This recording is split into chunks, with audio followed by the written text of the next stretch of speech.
So amazing people, hi, this is your one and only Vikrant Thakur, and today in this video we're gonna talk about 19th December Ielts exam for both general training purpose academics guys. So ये video बहुत ही special होने वाली है. If you are very new to this channel don't forget to subscribe it.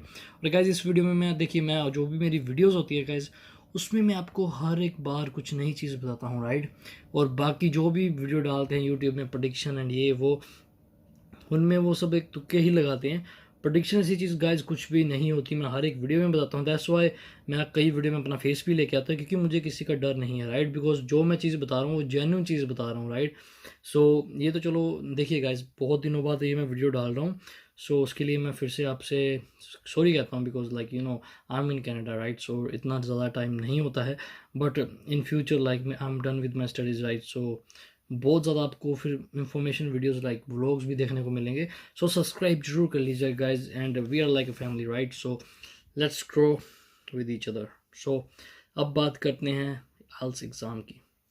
इसका listening listening guys हमेशा ही easy ही होती है. लिसनिंग में हार्ड वाला कुछ नहीं होता.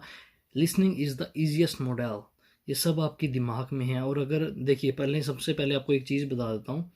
प्रेडिक्शन वीडियो आप देख रहे हो, राइट. सो अगर आप के एग्ज़ाम में कुछ ही दिन बचे हैं तो गाइज एग्ज़ाम में कभी भी जाओगे ना, टेंशन फ्री होके ही बैठना है. अगर आप टेंशन लोगे तो सही चीज़ को भी गलत कर दोगे गाइज. ये मैं अपना एक्सपीरियंस बता रहा हूँ. सो लिसनिंग हमेशा इजी ही होती है. 1 to 10 plus 30 to 40, these all are one word in each and every exam. कुछ में हो सकते हैं इन केस, बट हमेशा 90% वन वर्ड ही होते हैं. One of the easiest. और एक चीज़ जो मैं आपको रिकमेंड करता हूँ आपको करनी है लिसनिंग. ये कभी मत करना कि सोचना हाँ भी लिसनिंग ईजी होती है हम छोड़ दें, कोई चक्कर नहीं है, इसमें तो आराम से 7-8 बैंड आ जाएंगे. ये गलती कभी मत करना गाइस. कोई भी मॉडल को छोड़ना नहीं है, सबकी रोज़ प्रैक्टिस करनी है. लिसनिंग का क्या करना है आपको, एटलीस्ट 1 टाइम्स, अगर 2 नहीं कर सकते एटलीस्ट 1 टाइम अ डे घर जाके 1 to 40 पूरी प्रॉपर लिसनिंग करनी है. फिर आप अपने मार्क्स लिखने हैं और देखना है कि कहाँ पे आप लैक हो रहे हो, कहाँ पे मिस्टेक थी, कहाँ पे एस नहीं लगाया, नहीं जो भी है ना, अपने वो वीकेस्ट एरिया पे वर्क करना है. You can easily score 8+ band, even तो 9 भी कर सकते हो गाइस, ट्रस्ट मी. ये है लिसनिंग गाइस सबसे अच्छी. सो रीडिंग की बात करते हैं. You can know there are 3 passage, I don't know that, right. So हमेशा गाइस यही इनका फॉर्मेट रहता है. फर्स्ट वन मॉडरेट आ सकता है, राइट, 19th एग्ज़ाम में, या फिर ये लास्ट में भी जा सकता है, राइट. मतलब एक तो पैसे थोड़ा बहुत का होता ही होता है हर एक एग्ज़ाम में, जो कि थोड़ा सा मॉडरेट आता है. सो आपको क्या करना है गाइस, रीडिंग में आपको हमेशा मेरी टेक्निक यूज़ करनी है, LOH टेक्निक, जिसको मैं कहता हूँ list of heading technique. Why is that, because passage one जो होता है गाइस 95% में लिस्ट ऑफ हेडिंग्स होती ही होती हैं, राइट. सो डिस्क्रिप्शन में मैंने वीडियो दी हुई है, go and watch that video. इस वीडियो को देखने के बाद वो वीडियो आपको ज़रूर देखनी है रीडिंग के लिए. वो वीडियो देख लोगे, you can easily solve your passage 1 in 10 minutes guys. उससे भी जल्दी, बट मैं 10 मिनट खुद बोल रहा हूँ. देखिए, अगर वो चीज़ आप 10 वो टेक्निक से अगर आप वो सोल्व करोगे और 10 मिनट में कर लोगे ना, so you have 50 minutes for 2 passage. सोचिए आपका कॉन्फिडेंस लेवल कहाँ जाएगा गाइस.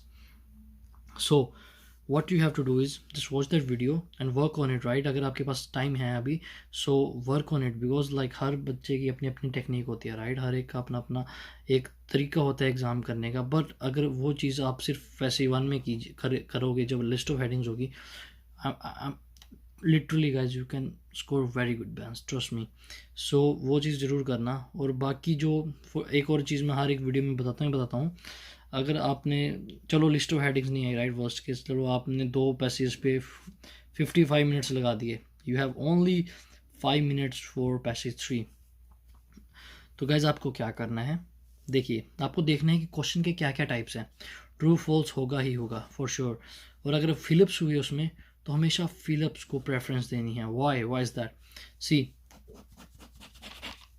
यहाँ पे आपको फर्स्ट का आंसर मिला, यहाँ पे थर्ड का, यहाँ पे फिफ्थ का, राइट.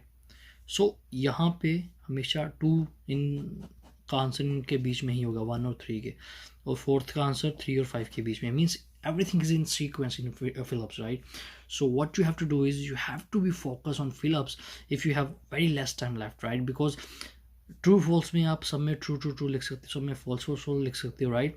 5 out of 3 कहीं नहीं गए आपके, कहीं भी नहीं गए. Just you can achieve it just in like 20 second, just आपको लिखना ही है, that's it. But in fill ups you have to find it out, right. So हमेशा प्रेफरेंस फिलअप्स को देनी है. और the thing is you have to work smart not hard, right. So अगर आप ऐसा भी करोगे तो आपके अच्छे बैंड आ जाएंगे गाइस, 6+ बैंड इजीली आ जाएंगे अगर आपने तीसरा पैसे अच्छे से अटेंड भी नहीं किया होगा गाइस.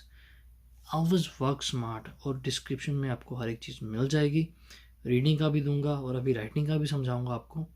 तो वीडियो लास्ट तक देखिएगा और सब्सक्राइब ज़रूर कीजिएगा गाइस, और कमेंट करके बताइएगा कि आपको वीडियो कैसी लगी गाइस, राइट. अब बात करते हैं राइटिंग की. सो राइटिंग में भी टास्क 1 एंड टास्क 2 होते हैं, राइट. और राइटिंग में क्या होता है गाइस, देखिए हमेशा यही चीज़ें आती हैं. This is the most important things. हमेशा इसमें कोई प्रेडिक्शन नहीं है, जितने भी टाइप्स है सारे करो, सारे करो, या सब करके जाओ. पाई, बार, टेबल, लाइन, पिक्टोरियल, हर एक चीज़, हर एक चीज़. क्योंकि देखिए क्या होता है, कुछ भी नहीं गाइस, आपको डेटा दिया होगा, राइट, वही तो लिखना है आपको. और क्या करना है यार, जो भी लिखा होगा. और अगर आपको टास्क 1 में दिक्कत है, डिस्क्रिप्शन में फिर से वीडियोस की मिल जाएगी, उसी वे से सॉल्व करना है गाइस. आपको बस मेन चीज़ पता होनी चाहिए कि इंट्रो में क्या लिखना है, BP1 BP2 में क्या लिखना है, राइट. सो हर एक चीज़ आपको मैं बताऊंगा इस वीडियो में. और जो मैंने वीडियो डाली है नीचे डिस्क्रिप्शन में, वो इनफ है, वो देख लो, दैट्स इट. और कुछ करने की ज़रूरत नहीं है, right. Task two is more important than task 1. Why is that, किसी को पता है? कमेंट करके बताइएगा. मैंने इसके लिए वीडियो भी बनाई हुई है, वैसे कई बच्चों को नहीं पता. सो हमेशा ये कहते हैं कि इसके ज़्यादा, ये 3 बैंड का होता है, ये होती है, बाकी 6 बैंड का तो सब बिल्कुल भी नहीं है. बाकी कमेंट करके बताइएगा अगर जिसको पता है तो.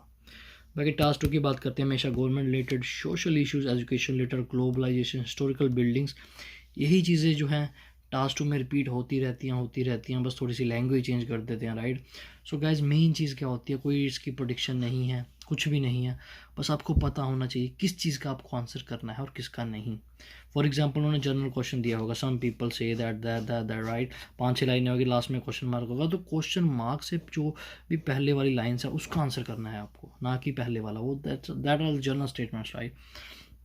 सो इंट्रोडक्शन ये नहीं होगी 4-5 लाइनों की हो, बस आपको सिंपल सी एक लाइन बतानी है और लिखना है कि जो भी है, राइट. क्योंकि आपकी इंट्रोडक्शन पढ़ते ही इन्विजिलेटर को पता चल जाएगा कि आप कहाँ पे स्टैंड करते हो. उनके पास बहुत ज़्यादा एग्ज़ाम्स होते हैं, बहुत ज़्यादा पेपर्स होते हैं, उन्होंने चेक करने होते हैं.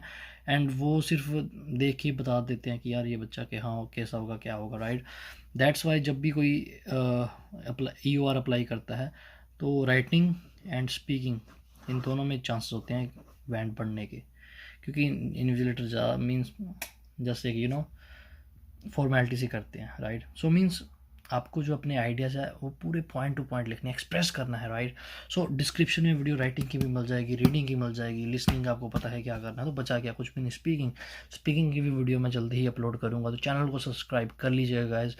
आपको पता चल ही गया होगा कि I am different than others, right. So मिलते हैं फिर से अगली वीडियो में गाइस. तब तक के लिए all the best for you guys. और टेंशन बिल्कुल भी नहीं लेनी है. जब एग्ज़ाम में बैठना है चिल्ल मार के बैठना है पूरा, एंड जैसे पेपर फाड़ देंगे. Okay, so have a good one, take care guys.